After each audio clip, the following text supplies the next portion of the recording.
Ninja. Welcome back to the dojo, everybody. Did you miss me? I miss you all the time. I go to bed at night and I think about you. I hope you're okay.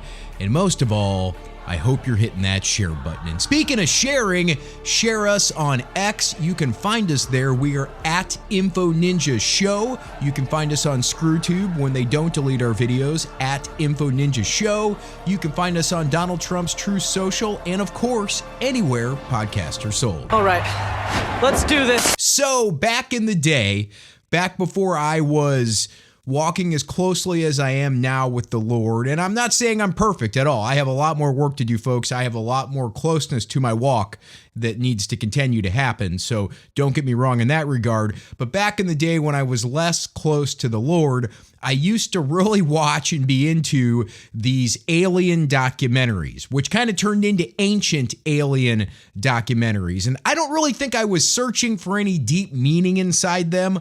I found them entertaining. I found them fascinating too, especially the ancient alien concept of things. That's the idea that we were seeded here by some extraterrestrial life forms from a galaxy far, far away. So flies in the face of Christianity, in the face of really every religion except for the Mormons. The Mormons believe that we are space aliens, and also the Scientologists. They believe we are space aliens. So I guess it doesn't fly in the face of every world religion, but yes, I used to watch a lot of that stuff, and I liked it, and I liked a lot of the people in the documentaries. And I got to kind of know them because this is before the show. These are the documentaries that led to the Ancient Aliens show, but a lot of the people that are on Ancient Aliens were in these documentaries. So I'd always go, that's my guy. Oh, I like him. Or this guy, I'd never like his opinion. So I knew all of the people. And then all of a sudden, like poof, out of nowhere, there was this black guy.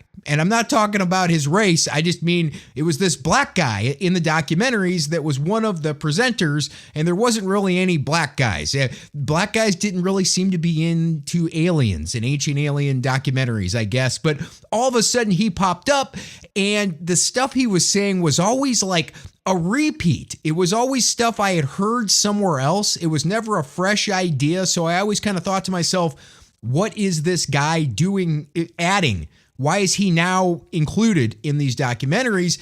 And maybe it was the first diversity hire. I have no idea. But something weird about when he would appear in these documentaries, I could swear that I would go back and watch, and this may have happened once or twice, a documentary that I had watched before and watched kind of loosely sometimes. It would be on YouTube and I would be doing something at the same time sort of thing.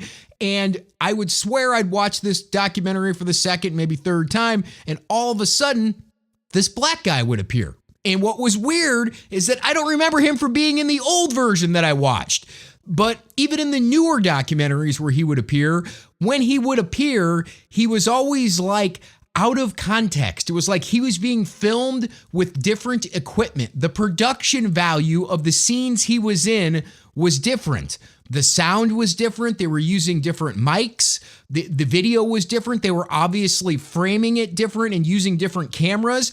And production crews want continuity across a documentary, so they use the same cameras. They use the same framing. They use the same audio equipment. So it looked like, and this was my theory, I don't know if it's accurate or not, it looked like this guy was taking documentaries on the internet, basically taking other people's documentaries and splicing himself into them. He was adding himself into these documentaries and uploading them to the internet. Again, I didn't know whose channel I never really pay attention to channels. I do a little more now than I did back then, but YouTube was more of the wild, wild west. You didn't really have like content creators that you followed as much as content that you followed. So this guy could have uploaded to 5 different channels and I wouldn't have noticed, but I think he was splicing himself into these documentaries. Well, fast forward, this black guy ends up being Billy Carson. Now, some people are hearing that name right now and going, oh yeah, Billy Carson. Other people are going, who's Billy Carson? Maybe Google, check out the image, see if you recognize him, but he is now on the Ancient Alien show. Apparently, he's got a pretty decently sized social media, and Joe Rogan ended up being a huge fan of his. So this guy, his big stick, Billy Carson, is debunking Christianity. He loves to bring up all these old ancient texts that people have discovered. I don't think he claims to discover anything, but he claims to study it. And he claims to find hidden meanings and truths that debunk Christianity, at least as we know it. And this is very common. People say, well, Jesus, he was a great teacher. He was a wise man, but he wasn't the Son of God. He's not the Savior, and you don't need a Savior. That's what all the New Age wants you to believe. Obviously lies from the devil. And that's what Billy Carson was really spewing with all the stuff that he put out. But when Joe Rogan became a fan of his, Joe Rogan got into his videos on social media, and then he had him on as a guest. And that's a problem. It's a problem because Joe Rogan's got a massive, somewhat gullible audience. When I say gullible, I'm not trying to insult people because I'm part of that audience, but people that are willing to listen to what Joe has to say and they want to believe. Let's say that. So Billy Carson's on there spewing lies, and the devil is just using this as a way to hurt Christ, as a way to debunk Jesus. Well, Jesus Christ just decided to do a little pushing back of his own. This is incredible. So Billy Carson was on a different podcast, and he agreed to do a debate. And he did a debate with this guy named Wesley Huff, Wes Huff, a Christian guy with like 2,000 followers. I think he might be a PhD, a professor, but he's a young guy. He sounds like he's Canadian. Billy Carson agrees to debate him. And here, just check this out. The Bible, you discover he's born of a virgin birth. When you read the Emerald Tablets of Thoth, you discover that he talks about he developed the ability to incarnate at will on and in any plane that he desires. I've just done the work. I've read so much information, and I've been able to put together so many dots. You didn't come up with this. You read this from somewhere. What did you read that told you this? The Gospel of the Holy 12. The Emerald Tablets of Thoth don't exist. In 1925, a man named Maurice Doreal claimed to have gone to the Great Pyramids in Giza and discovered an artifact that he called the Emerald Tablets of Thoth. And then he produced a translation of the said document. But Doreal never actually produced any evidence of any tablets, merely told people he did. Sure, you can go on Amazon and buy a supposed translation of the Emerald Tablets of Thoth, but you're just reading what Doreal made up. No archaeologist or Egyptologist today thinks there is any artifact called the Emerald Tablets of Thoth. The Gospel of the Holy 12 is also a forged document. Yeah, there you go, folks. It was pretty much 90 minutes of that. It was Billy Carson's career melting down. He has what I call bad invention face. Here's some advice for you. If you ever have a great idea for an invention, research and make sure that invention doesn't exist before you put a lot of time, effort, or even money into developing a product. Because if you find out that everything you did was all for naught, you are going to make the same face, the bad invention face that Billy Carson made for about 90 minutes when everything he said was debunked. He based a lot of his books he wrote and a lot of the videos he made on stuff that was complete crap and was misproven if he just would have researched it a little bit more. So yes, Jesus pushed back and debunked Billy Carson. Well, to be exact, Jesus used Wes Huff to push back and debunk Billy Carson. I don't know how many followers this guy has or subscribers on YouTube he has now, Wes Huff. He had like 2,000. I guarantee that number has gone up quite a bit. So now let's circle back around and insert once again Joe Rogan, who happens to in quotation marks, I think God definitely had his hand in this. He happens to see the debate between Billy Carson and Wes Huff and goes, what?